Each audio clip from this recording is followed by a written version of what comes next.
Wow, it has been a minute since I've done one of these. I've got a new setup over here, as you can see. I decided to crawl out from under a rock and make another one of these videos, so let's get into it, shall we?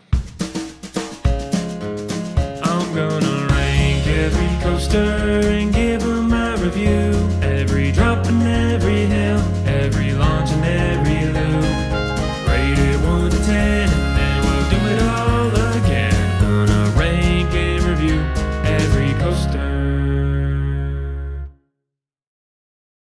What's going on, everybody? My name is Mario. This is a channel all about amusement park type stuff, but mostly coasters. And today, in my never-ending journey to rank and review every single coaster I have ever been on, we're going to be talking about RailBlazer at California's Great America and Woman Golden Lasso Coaster at Six Flags Fiesta, Texas. And real quick, I just wanted to say thank you to everyone that is subscribed to this channel. You guys are awesome. And to anybody that's not subscribed, you better subscribe or else Santa is not going to bring you any presents this year.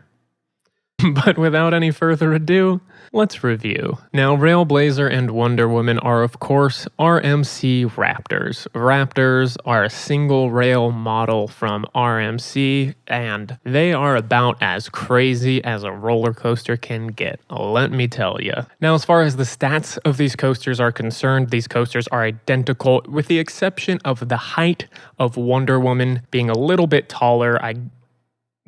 Excuse me. I guess because of the placement of the ride. According to RCDB, Wonder Woman has a height of 113 feet and RailBlazer has a height of 106 feet. These coasters have a top speed of 52 miles per hour, 3 inversions, a track length of only 1,800 feet, and a ride duration of about 31 seconds from the end of the lift to the start of the final brakes. And honestly, these stats are not impressive, which in turn kind of makes this ride more impressive because of that, if that makes any sense. With that short ride duration and short track length, this ride packs a frickin' punch. These coasters just go absolutely balls to the wall in a short amount of time. Now, what is it exactly that makes these rides so good? Well, the first thing that definitely comes to mind is the pacing. These coasters have phenomenal pacing. There's definitely no dead spots in the ride. You transition perfectly from one element into the next. And along with that great pacing, you also have excellent variety. This ride is very forceful in pretty much all 3 of the categories. You know, your negative G's, your positive G's, and your lateral G's. It hits all of those beautifully, which other coasters from RMC kind of only focus on the airtime, but these coasters do a fantastic job of being forceful in more than one way, which is really awesome. That being said, the airtime alone is some of the most intense, if not the most intense, of any of the coasters that I've been on. And then also, you gotta admire the fact that it's on a single rail. That's incredibly unique, although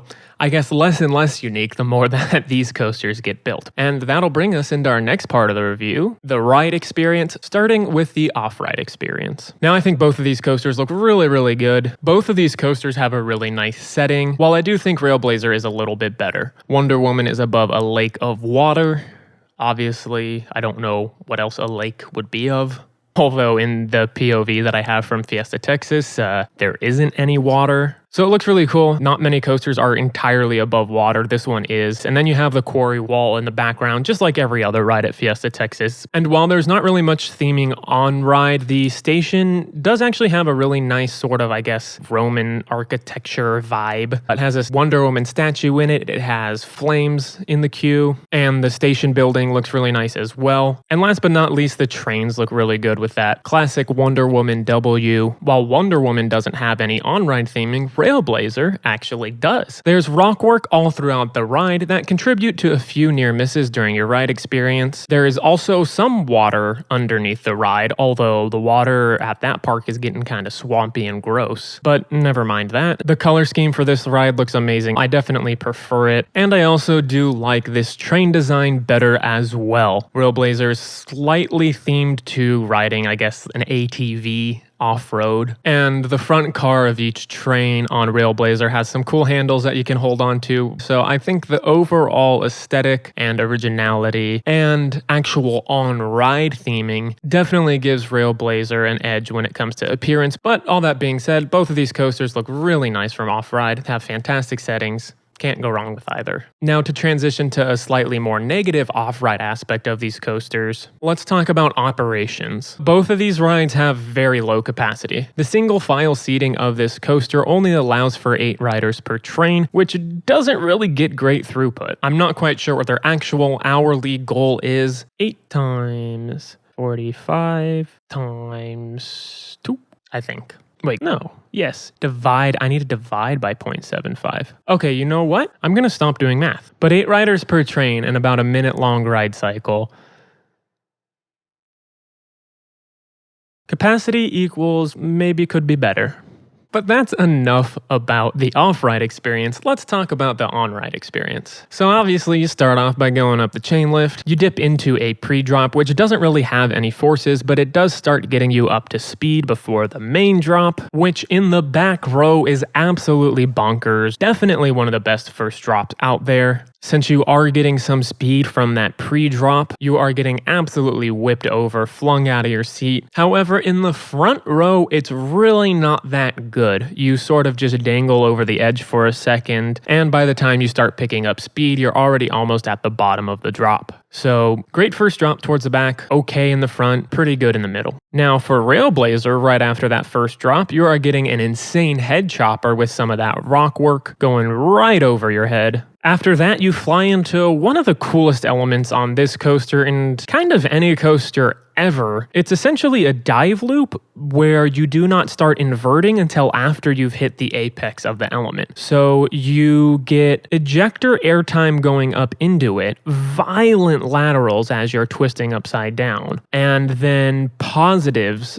as you're curling underneath yourself. And then the element that follows it has even more insane laterals and even more leg snapping airtime. In my opinion, this element is fantastic regardless of where you're sitting on the train, and that is definitely due to the fact that you are just traveling through it with so much speed. It is ridiculous how fast you go through this element. This is definitely one of the best airtime moments out there, and it's because it doesn't just have airtime. It throws you left and right while you're getting ejector airtime. Pulling out of that, you go into somewhat of an upward helix where you have more bone-crushing positive G-forces, and a lot of people, including myself, start to gray out at this point, but luckily the ride lets up just a little bit so that you don't completely go unconscious as you go into a little bit of an S-bend turn, which is followed by another very sharp, abrupt ejector-inducing drop. Now this drop, unlike the first drop of the ride, provides ejector airtime no matter where you're sitting on the train. The airtime isn't as strong in the front of the train, but you are still getting thrown out of your seat. Now aside from this element just having really good airtime, it also has a really good head chopper with the support flying over your head, making you feel like you're going to get decapitated, so that's fun.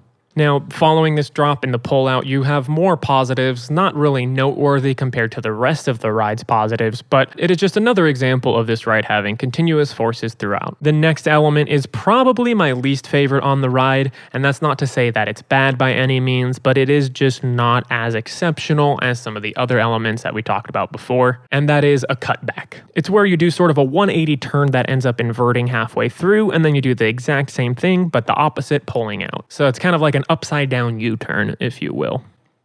Since you're going so fast, this element doesn't really provide all that much hang time, but you aren't going quite fast enough for there to be positive G-forces either, so the only thing you're really feeling here is some laterals as you're starting to turn one way and then snapping back the other direction. Coming out of that cutback, you have what is probably the least forceful element on the ride, but I do still enjoy this inversion more.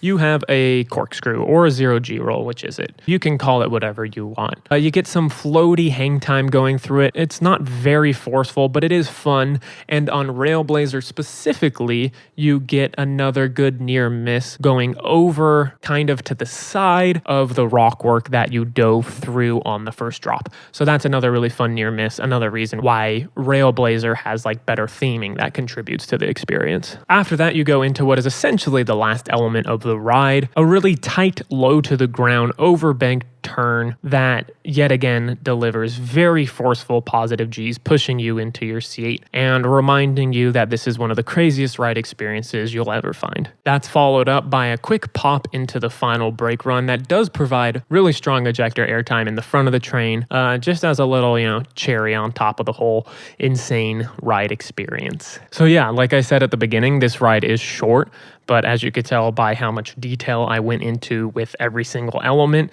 it does not feel like you are getting cheated out of a full ride experience. Now, just to go over one thing that I didn't really touch on yet as far as the ride experience is concerned, these restraints are a bit odd, I guess. There's a lap bar that comes down on you that also has a sort of vest attached to it, and it can be uncomfortable for a lot of riders, especially if you are a taller rider. The straps are not super soft, so if you've been on something like Maverick at Cedar Point or Storm Runner at Hershey Park, those restraints are definitely softer than the ones on these Raptor coasters. I definitely don't think it takes away from the experience too much, but it definitely is noticeably uncomfortable while you're going throughout the ride. Now, as far as which seat I think I prefer on these two coasters, it would have to be the back, although I'm not disappointed regardless of where I sit because each row is going to deliver an outstanding ride experience regardless. That being said, I also do think the front is a close second. Very cool visuals up there, and on RailBlazer, it's fun to hold onto the handlebars as you're going throughout the ride. But with that being done, let's do a good old-fashioned pros and cons list. Now, the pros list could easily be like 19 different bullet points, but I'll try and simple it as much as possible. The first pro, pacing. This ride is just nonstop. Right from the first drop, you don't feel like you slow down at all, which is definitely not the case for a majority of coasters out there. So it's really impressive how this thing hauls through its entire layout. The second pro, like I was saying earlier, really good variety with this ride. Not only are you flying out of your seat in an upward direction, you're also getting tossed side to side. And in between those moments, you're getting pushed into your seat. So you're getting as much of a physical experience as you possibly could with just about any coaster. Another pro is obviously that it's forceful for all those reasons that I just mentioned in the above bullet point. Another really awesome thing that I don't think I've mentioned at all yet is these coasters are super smooth. So while the restraints might make this ride a little uncomfortable, at least you are not experiencing any discomfort from any sort of like shaking or rattle on the ride. Butter smooth. There's like one part on RailBlazer where it's a little chunky, but nothing to cause any type of discomfort. So the smoothness of these rides, really awesome. And last but not least, also the visual experience of both of these coasters. That is my condensed pros list. Now, as far as the cons go, first thing is going to be those restraints. Not the most comfortable in the world. I do think they could improve on them, even with the existing harnesses that they have. Just put a little more cushion on those shoulder straps. It'll really help if those are soft and padded as opposed to a little hard and plasticky. The next con is a con that I think you can easily overlook, but it does still exist, is the length of the ride. I tend to prefer rides that are, like 45 seconds to a minute or longer. So it's definitely not a deal breaker, but it is still something that could be better about the ride. And I think that's it. Yeah, there's not too much bad to say about this ride, honestly. So now it is finally time to rate and rank this coaster. These coasters, there's two of them. Now, on a scale of 1 to 10, with 1 being a terrible coaster, 10 being as good of a coaster as you could possibly make, these coasters are going to both get a 9.5 out of 10. Maybe I would give them a 9.75, but that feels like I'm doing too much math again, and we all know how that goes. While I do think these coasters do a perfect job of delivering all the forces and types of elements that you want to feel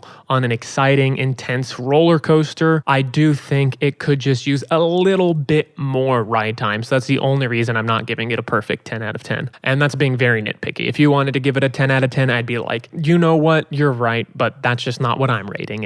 As far as where these coasters rank out of the 227 coasters that I have been on so far, currently these two coasters sit at number 12 and number 13 on my overall ranking list of coasters. Now, out of these two, which one is better? Well, at number 12 is going to be Wonder Woman Golden Lasso Coaster, and number 13 is RailBlazer. While I do like the way RailBlazer looks better, I like the on-ride theming better of RailBlazer, there is just something about the way Wonder Woman rides. It feels like it is the slightest bit smoother, and maybe it's just the Texas heat, but it feels like it goes faster as well. But I'd gladly take a ride on either of these any given day. Now, as far as where they rank amongst the other coasters that I've done reviews on so far, these coasters are just a few spots below VelociCoaster. Again, that is because I prefer a longer ride experience, and VelociCoaster delivers on the intensity, variety, and length. But I do think these are better than Superman Ride of Steel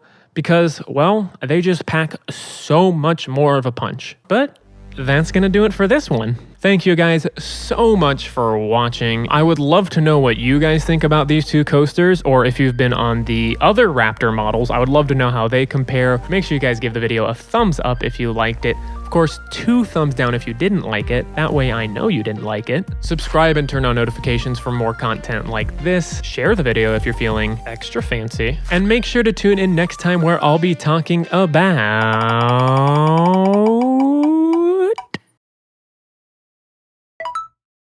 New Texas Giant.